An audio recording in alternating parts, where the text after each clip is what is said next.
Frères et sœurs, madame, monsieur, mes chers amis, bonjour et bienvenue à l'église protestante évangélique Philadelphie. Ici votre bien-aimé, pasteur Célestin Zouga. J'ai la joie de partager la parole de Dieu avec vous, mes chers amis. Aujourd'hui, nous allons étudier la parabole du semeur en Luc chapitre 8, versets 4 à 15.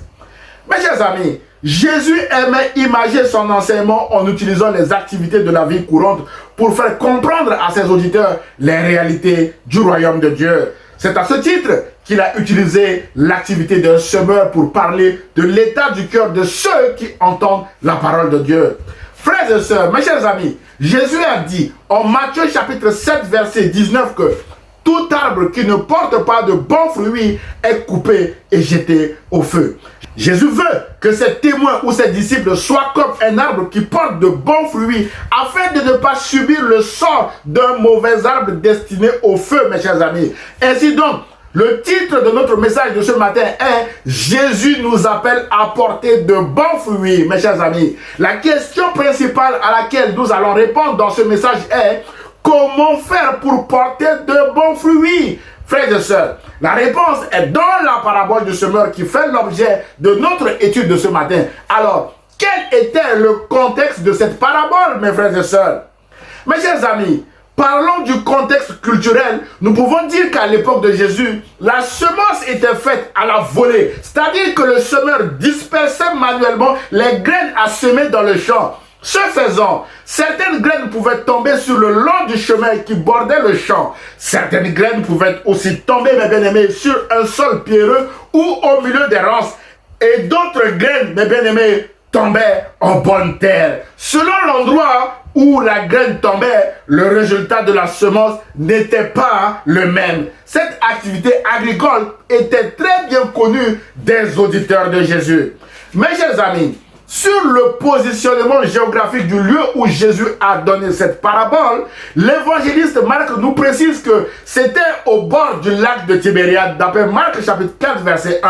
Cette précision, mes bien-aimés, est importante et permet de comprendre pourquoi Jésus utilise cette activité de semence dans cette parabole. En effet, à l'époque de Jésus, les champs étaient situés au bord des cours d'eau afin de faciliter l'arrosage. Ainsi, les auditeurs de Jésus pouvaient voir de loin un semeur en train de semer ce jour-là afin de bien comprendre le message de Jésus. John MacArthur affirme que cette histoire simple décrit une activité qui est bien connue des auditeurs de Jésus, car la Galilée était une région fortement agricole. D'ailleurs, alors qu'ils se tiennent le long de la plage ce jour-là, il se peut qu'ils la voient se dérouler dans le lointain. Fin de citation, mes chers amis. Ainsi donc, mes bien-aimés, les auditeurs de Jésus pouvaient voir de loin un semeur afin de bien comprendre le message de Jésus ce jour-là. Voilà ce que nous pouvons dire sur le contexte de cette parabole. Frères et sœurs, mes chers amis, dans cette parabole, Jésus distingue 4 catégories de personnes face à l'écoute de la parole de Dieu. Nous allons voir laquelle catégorie de personnes porte de bons fruits afin de tout simplement marcher sur leurs pas, mes bien-aimés dans le Seigneur. Point numéro 1, les personnes qui entendent la parole mais qui n'y croient pas, d'après le verset 12 de Luc chapitre 8. Frères et sœurs, mes chers amis, il est écrit en Luc chapitre 8 verset 5 un semeur sortit pour semer sa semence. Comme il semait, une partie de la semence tomba le long du chemin. Elle fut piétinée et les oiseaux du ciel la mangèrent. Frères et sœurs, mes chers amis, Jésus lui-même a parfaitement et clairement expliqué cette parabole. Jésus précise au verset 11 que la semence est la parole de Dieu. Mon frère, ma sœur, à chaque fois que vous parlez de Jésus autour de vous, vous êtes en train de semer comme le semeur. Rassurez-vous que vous moissonnerez au temps convenable si vous ne vous relâchez pas. D'après Galates chapitre 6 verset 9. Et le psalmiste déclare que ceux qui sèment avec des larmes moissonneront avec des chants d'allégresse. Peut-être qu'aujourd'hui, mon frère, ma soeur, prédicateur du message de l'évangile, peut-être que tu es en train de semer avec des larmes. Bon courage, mon frère. Continuons de s'aimer, mes bien-aimés, en toute occasion, favorable ou non. Jésus nous récompensera non seulement dans ce monde-ci, mais aussi dans le monde à venir. Mes chers amis, dans cette parabole du semeur, Jésus compare les personnes qui entendent la parole de Dieu et qui n'y croient pas à la semence tombée le long du chemin. Elle est piétinée et les oiseaux du ciel la mangent. John MacArthur affirme que, je cite, le problème ici n'est pas le message évangélique ni le talent méthodologique de ceux qui l'annoncent. Le facteur déterminant, c'est l'état du cœur de celui qui l'entend. Fin de citation. Frères et sœurs, mes chers amis, croire selon Larousse, c'est être certain de l'existence de quelqu'un, de la véracité de quelque chose. C'est avoir confiance en quelqu'un, avoir foi en ses actions, son avenir, ses possibilités. Et l'organe par excellence qui nous permet de croire est notre cœur, mes bien-aimés dans le Seigneur. Frères et sœurs, mes chers amis, à propos du cœur, le professeur Henri Blocher affirme qu'au fond, dans la Bible, le cœur, c'est la tête, car la connaissance de Dieu se rapporte au cœur. En effet, si l'homme a l'habitude de regarder à ce qui frappe les yeux, Dieu, quant à lui, regarde au cœur, dit le prophète Samuel. Un auteur du nom de Édouard Dorme déclare que l'homme vaut ce que vaut son cœur. Mon frère, ma soeur, quel est l'état de votre cœur ce matin en écoutant ce message? Combien vaut votre cœur, mon frère, ma soeur? Mes chers amis, sorti de la maison de Simon le pharisien, peu avant ce récit, en Luc chapitre 7, verset 36 à 50, Jésus était indigné, même peiné de voir que les personnes invitées dans la maison de cet homme, Simon le pharisien, fermaient leur cœur au message de l'évangile, alors même qu'une femme pécheresse venait d'obtenir le pardon de ses péchés devant eux. Voilà pourquoi Jésus a commencé à parler en parabole. D'abord, la parabole d'un créancier qui avait 2 débiteurs, parce que Simon le pharisien et ses compagnons fermaient leur cœur au message de l'évangile proclamé par Jésus dans la maison de Simon. L'évangéliste Marc nous précise que Jésus promena sur eux un regard de colère et peiné de l'endurcissement de leur cœur, d'après Marc chapitre 3 verset 5. Raison pour laquelle Jésus insiste encore à travers cette parabole du semeur pour leur montrer le danger que représente un cœur fermé à l'écoute de la parole de Dieu. Malheureusement, le sort de ces personnes qui rejettent la bonne nouvelle de la grâce de Dieu en Jésus-Christ est comparable à celui d'une graine de semence qui est tombée sur le long du chemin et piétinée. Puis les oiseaux du ciel la mangent. Jésus dit que ces personnes entendent la parole, comme nous l'entendons aussi ce matin. Puis le diable vient et enlève de leur cœur la parole, de peur qu'ils ne croient et soient sauvés. Mes bien-aimés, d'après Luc chapitre 8, verset 12. Mon frère, ma soeur, le contenu principal de cette parole est que Jésus-Christ est Seigneur et Jésus veut nous offrir gratuitement la vie éternelle au prix de son sang. Mais bien aimé, peut-on refuser un tel message?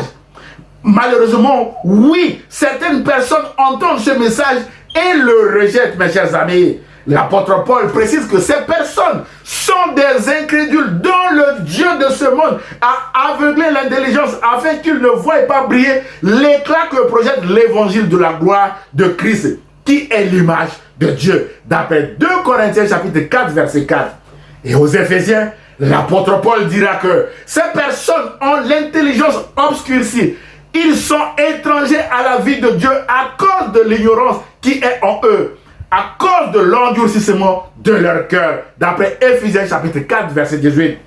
Frères et sœurs, mes chers amis, un cœur endurci à la parole de Dieu conduit à la mort. La Bible déclare que garde ton cœur plus que toute autre chose, car de lui jaillissent les sources de la vie, d'après Proverbes chapitre 4, verset 23. Mes chers amis, si la vie jaillit d'un cœur ouvert à l'évangile, bien évidemment, un cœur fermé conduit inévitablement à la mort éternelle. En effet, il est écrit, j'ai mis devant toi la vie et la mort, la bénédiction et la malédiction. Choisis la vie afin de vivre. D'après Deutéronome chapitre 30, verset 19. Frères et sœurs, ouvrir son cœur à l'évangile, c'est choisir la vie. Mon frère, ma soeur, la parole de Dieu est semée ce matin aussi à la volée.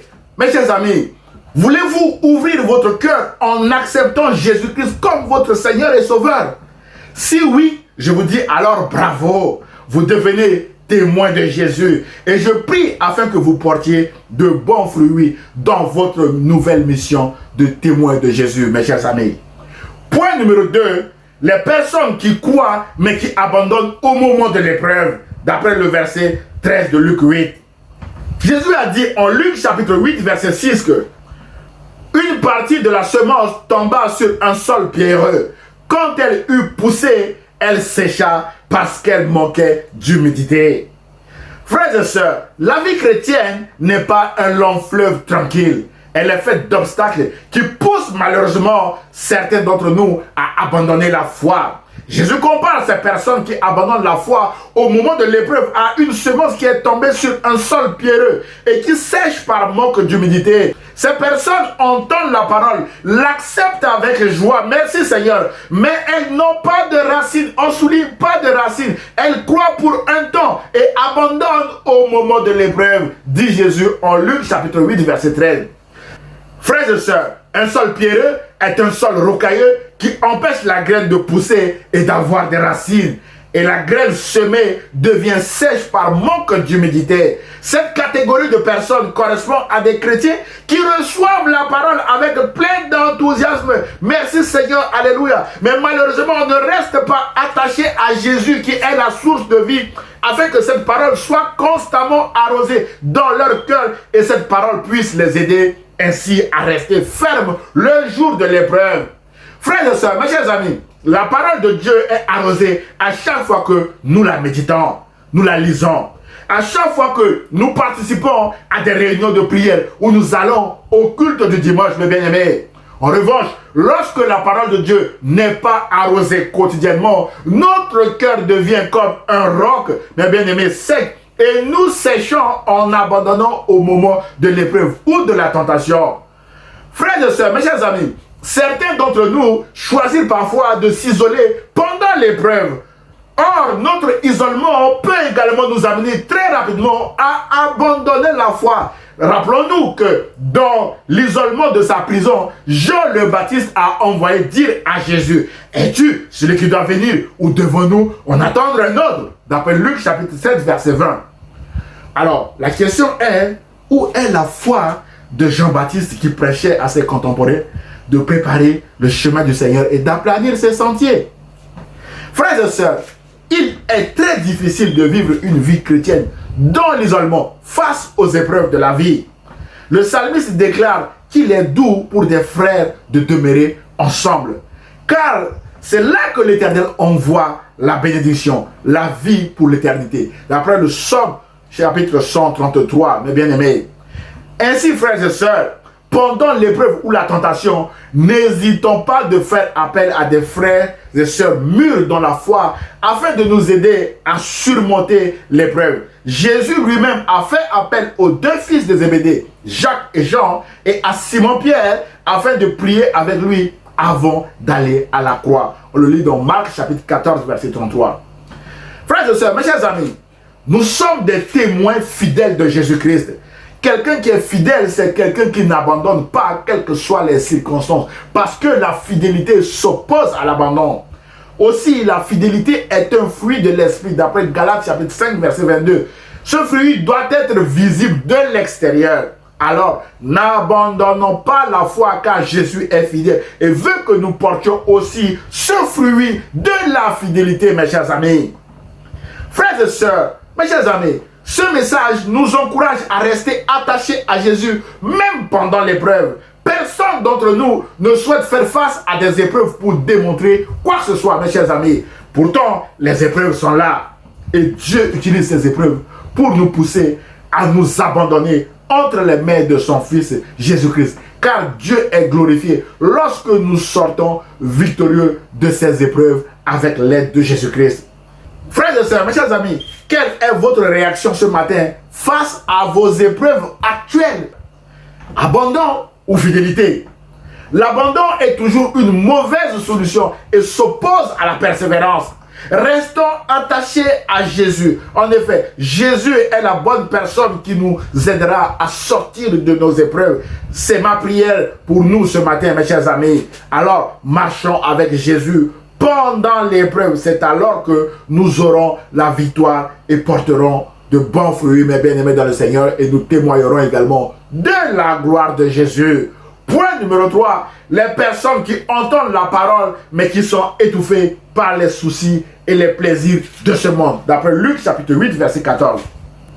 Mes chers amis, frères et sœurs, madame, messieurs, Jésus a dit en Luc chapitre 8, verset 7 que une autre partie de la semence tomba au milieu des ronces. Les ronces poussèrent avec elle et l'étouffèrent. Jésus compare cette semence à des personnes qui entendent la parole, mais qui, en cours de route, se laissent étouffer par les préoccupations, les richesses, les soucis, les plaisirs de la vie et qui ne parviennent pas à maturité. D'après Luc chapitre 8, verset 14. Mes chers amis, en Orient, on labourait parfois après avoir semé. Raison pour laquelle les ronces ou les épines poussent avec la semence et l'étouffent. Étouffer, c'est empêcher un végétal de croître normalement en le privant d'air, de lumière, d'espace. Autrement dit, ces personnes reçoivent la parole, mais sont empêchées par les préoccupations, les richesses et les plaisirs de la vie et ne peuvent pas parvenir à la maturité spirituelle. Ces personnes restent tout le temps des bébés spirituels. C'est un problème de sanctification, mes chers amis. Frères et sœurs, madame, monsieur, même si nous sommes justifiés par Dieu, nous luttons toujours avec une nature pécheresse qui fait la guerre en nous. Et donc, la sanctification est le processus par lequel Dieu travaille dans nos vies pour nous conformer à l'image de son Fils Jésus-Christ. Ce processus commence le jour de notre justification et se terminera lorsque nous serons dans la gloire de Dieu. Dans le processus de sanctification, mes bien-aimés, nous avons aussi un rôle à jouer, notamment nos comportements qui doivent progressivement changer afin d'atteindre une maturité croissante en Christ. Autrement dit, mes bien-aimés, nous devons progresser ou avancer dans notre démarche de sanctification ou dans notre marche de foi, tout simplement. Mes chers amis, Jésus attire notre attention sur le fait que les préoccupations de ce monde, les richesses et les plaisirs de la vie peuvent nuire à notre sanctification, à notre maturité spirituelle si nous les plaçons au centre de nos vies. L'apôtre Paul nous donne un exemple d'abandon en disant « Démas m'a abandonné par amour pour le siècle présent et il est parti pour Thessalonique. » D'après 2 Timothée chapitre 4 verset 10. Après cet abandon, la Bible n'a plus fait mention de Démas, mes bien-aimés dans le Seigneur, lui qui était un compagnon de l'apôtre Paul. Mes chers amis, les richesses ou les plaisirs en tant que tels ne sont pas mauvais.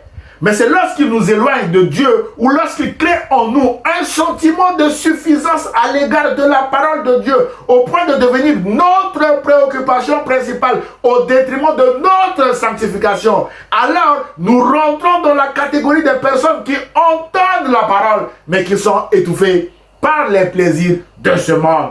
Rappelons-nous que le jeune homme riche n'a pas pu répondre à l'appel de Jésus parce qu'il était trop centré sur ses richesses, d'après Luc chapitre 18, verset 18 à 27.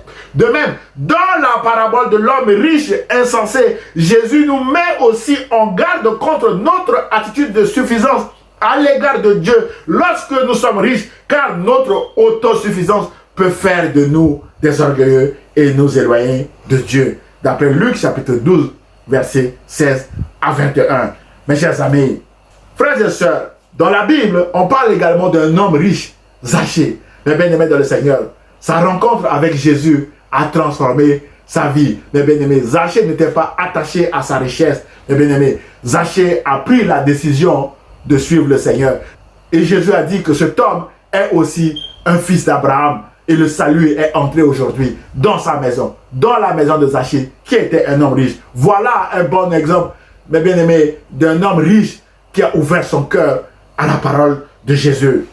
Frères et sœurs, mes chers amis, louanger ou parler tout le temps de nos soucis et nos obstacles de la vie peut également nuire à notre maturité spirituelle. Au lieu de regarder à la grandeur de Jésus, nous ressassons et louons nos propres soucis toute la journée au point qu'ils deviennent une montagne insurmontable et nous les regardions d'en bas. Mes bien-aimés, non mon frère, ma soeur, louons Dieu toute la journée et nous verrons que nos soucis et nos problèmes deviendront plus petits que Dieu.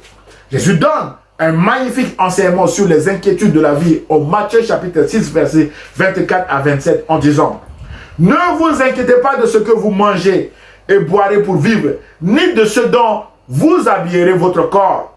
Regardez les oiseaux du ciel, ils ne sèment pas et ne moissonnent pas, ils n'amassent rien dans des greniers et votre Père céleste les nourrit. Ne valez-vous pas beaucoup plus qu'eux? D'après Matthieu chapitre 6, versets 24 à 27.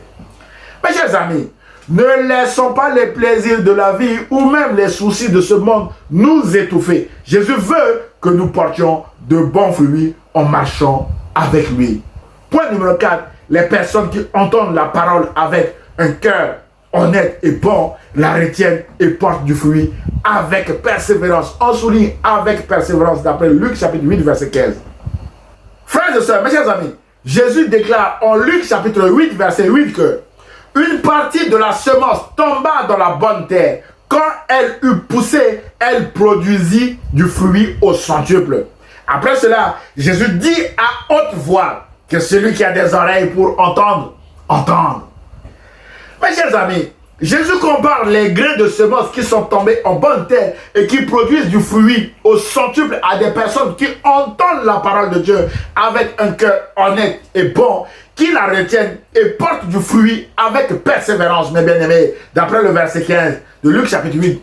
Que signifie entendre la parole de Dieu avec un cœur honnête et bon? D'après le dictionnaire Larousse, le mot honnête désigne celui qui agit avec droiture et loyauté et mène une existence conforme aux règles ou qui est de bonne foi. Autrement dit, entendre la parole de Dieu avec un cœur honnête, c'est agir avec droiture et loyauté en se conformant à la parole de Dieu. C'est mener une vie conforme aux Saintes Écritures, mes chers amis. Frères et sœurs, mes chers amis, il est important de souligner que Jésus n'exige pas ici la perfection ou le légalisme en précisant que ces personnes doivent surtout persévérer afin de porter du fruit. Persévérer, c'est demeurer ferme et constant dans un sentiment en dépit de tout. Ce qui sous-entend aussi l'existence des obstacles sur le chemin de ceux qui portent du fruit en suivant Jésus. D'ailleurs, Jésus lui-même a dit à ses disciples, si quelqu'un veut être mon disciple, qu'il renonce à lui-même, qu'il se charge de sa croix et qu'il me suive. D'après Matthieu chapitre 16, verset 24. Mes chers amis, renoncer à nous-mêmes, c'est abandonner nos propres plans pour adopter le plan de Jésus. C'est abandonner nos propres projets pour marcher dans le projet de Jésus. Aussi, mes bien-aimés, suivre Jésus a un coût et nécessite de la persévérance. Cette persévérance passe par un attachement à la parole de Dieu à travers l'obéissance constante, quelles que soient les circonstances, mes chers amis. Frères et sœurs, un auteur du nom de Packer affirme que tout au long du récit biblique, c'est l'obéissance à la volonté divine révélée qui plaît au Seigneur et qui ouvre la porte à ses bénédictions, notamment santé, richesse, liberté, sécurité et sérénité. Fin de citation. Autrement dit, c'est l'obéissance à la parole de Dieu qui conduit à la maison de l'Éternel. Car tous les géants de la foi, au rang desquels nous pouvons citer Noé, Abraham, Moïse, Jésus même, sont passés par l'obéissance. Frères et sœurs, mes chers amis, rappelons-nous que Jésus a dit que je suis le cep, vous êtes les sarments. Celui qui demeure en moi et en qui je demeure porte beaucoup de fruits. Car sans moi, vous ne pouvez rien faire. D'après Jean chapitre 15, verset 5. Que Dieu nous aide à demeurer en Jésus-Christ afin de porter beaucoup de bons fruits, mes chers amis.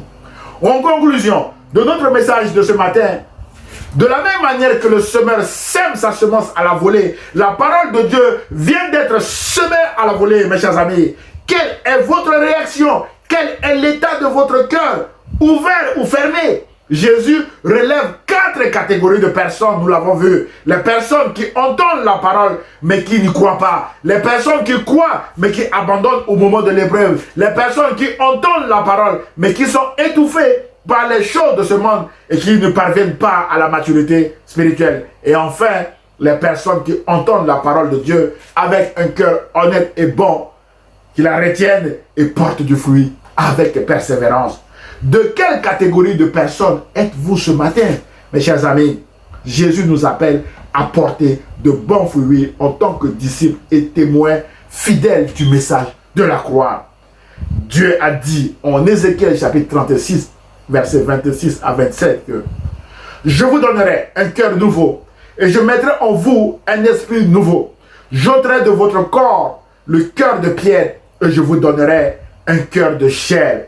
Je mettrai mon esprit en vous et je ferai en sorte que vous suivez mes ordonnances et que vous observiez et pratiquiez mes lois.